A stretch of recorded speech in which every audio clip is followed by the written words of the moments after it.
उत्तराखंड में निकाय चुनाव के ऐलान के साथ ही भाजपा कांग्रेस समेत तमाम राजनीतिक दलों के लिए जिताऊ प्रत्याशियों का चयन करना बेहद चुनौतीपूर्ण हो गया है। 27 दिसंबर से शुरू हुई नामांकन की प्रक्रिया 30 दिसंबर को संपन्न होने जा रही है, लेकिन अब तक भाजपा कांग्रेस अपने अपने सभी प्रत्याशियों का चयन नहीं कर पाए हैं।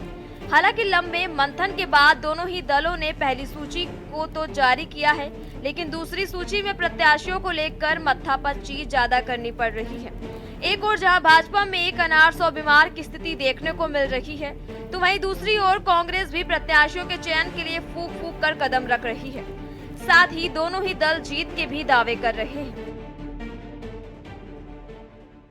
बहुत अच्छी स्थिति है। हम पहले दिन से बहुत कंफर्टेबल पोजीशन में हैं और जिस तरह से एक साल ये शहरी निकायों का कार्यक्रम टला गया और चुनाव नहीं हो पाए पिछले एक साल में, तो जिस वक्त जो है सत्ता पक्ष के लोग अपने खजाने भर रहे थे और सत्ता का लाभ ले रहे थे, उस वक्त हमारे जो कैंडिडेट्स हैं, हमारे जो प्रत्याशी हैं, हमारे जो कार्यकर्ता हैं, वो लगातार जनता के बीच में बने हुए थे। उनके दुख, उनकी परेशानी साझा कर रहे थे, उनके साथ कंधे से कंधा मिलाकर खड़े थे। तो जो शहरी निकाय के चुनाव होते हैं ये लोकल बेसिस पे होते हैं। स्थानीय लोग चेहरा पहचानते हैं अपने पार्षद का, अपने महापौर का, अपना पालिका अध्यक्ष का।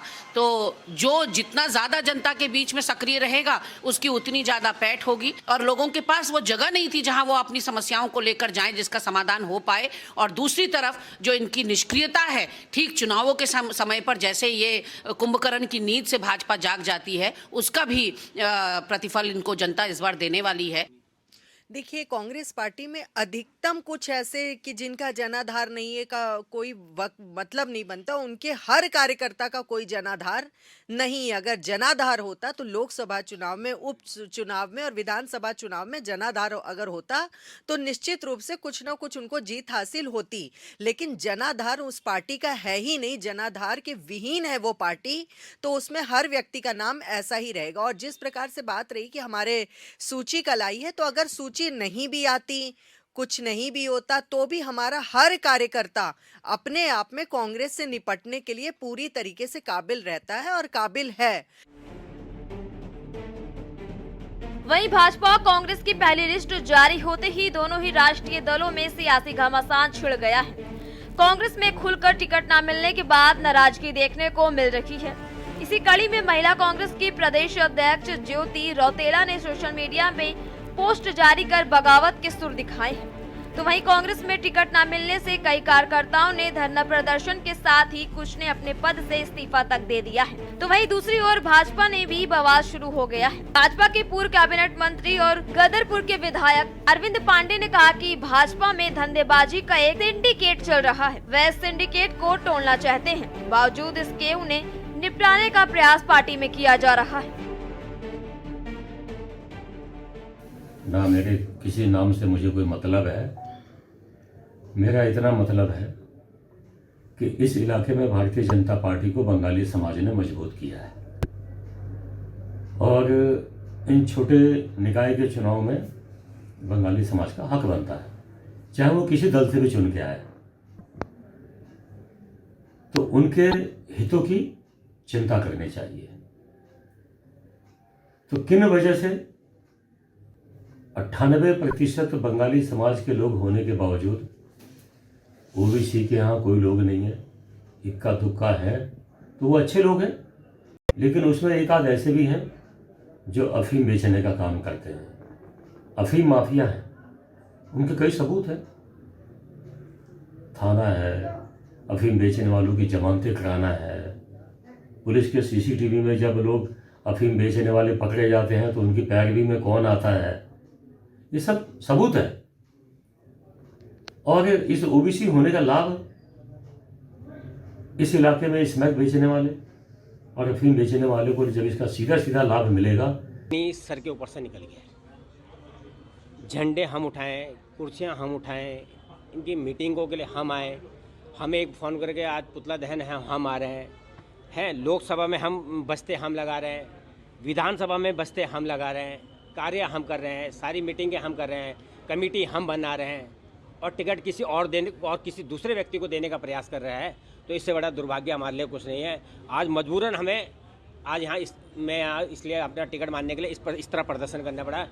हमें बहुत दुख है कि आज कांग्रेस पार्टी हमारी भावनाओं का सम्मान नहीं कर रही है। सामान्य प्रक्रिया है ये, और नाराजगी व्यक्त करने का अधिकार सबको है लोकतंत्र में।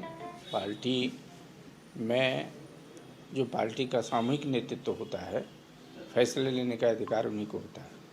पार्टी के हमारे 7 वरिष्ठ नेतागण बैठकर फैसले कर रहे हैं, और जो भी फैसले उनके होंगे उचित फैसले होंगे।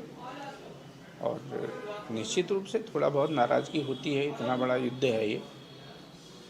मैं मानता हूँ कि नाराज़गी होगी कुछ कार्यकर्ता में, लेकिन उस नाराज़गी को, जिसकी भी नाराज़गी होगी, हम उसको दूर करने का प्रयास करेंगे।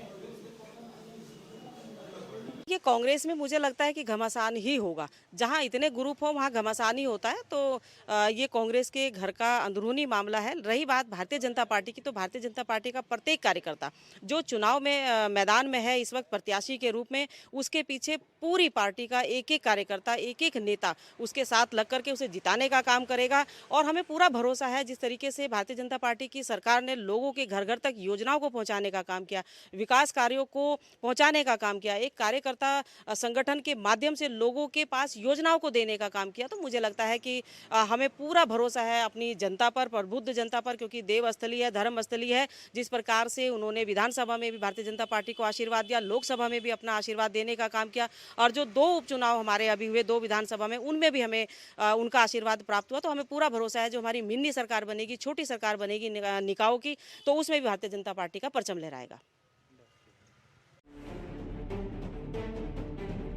कुल मिलाकर निकाय चुनाव की पहली लिस्ट जारी होते ही भाजपा कांग्रेस में सियासी बवाल शुरू हो गया है। वहीं दोनों ही दलों के नेताओं की नाराजगी को दूर करने के लिए साथ ही जिताऊ प्रत्याशियों के चयन बेहद चुनौतीपूर्ण हो गया है। यही वजह है कि अब तक दोनों ही दल अपने सभी प्रत्याशियों का ऐलान नहीं कर पाए हैं। देखना होगा 25 जनवरी को निकाय चुनाव का क्या कुछ परिणाम सामने आता है। Uttarakhand desk report.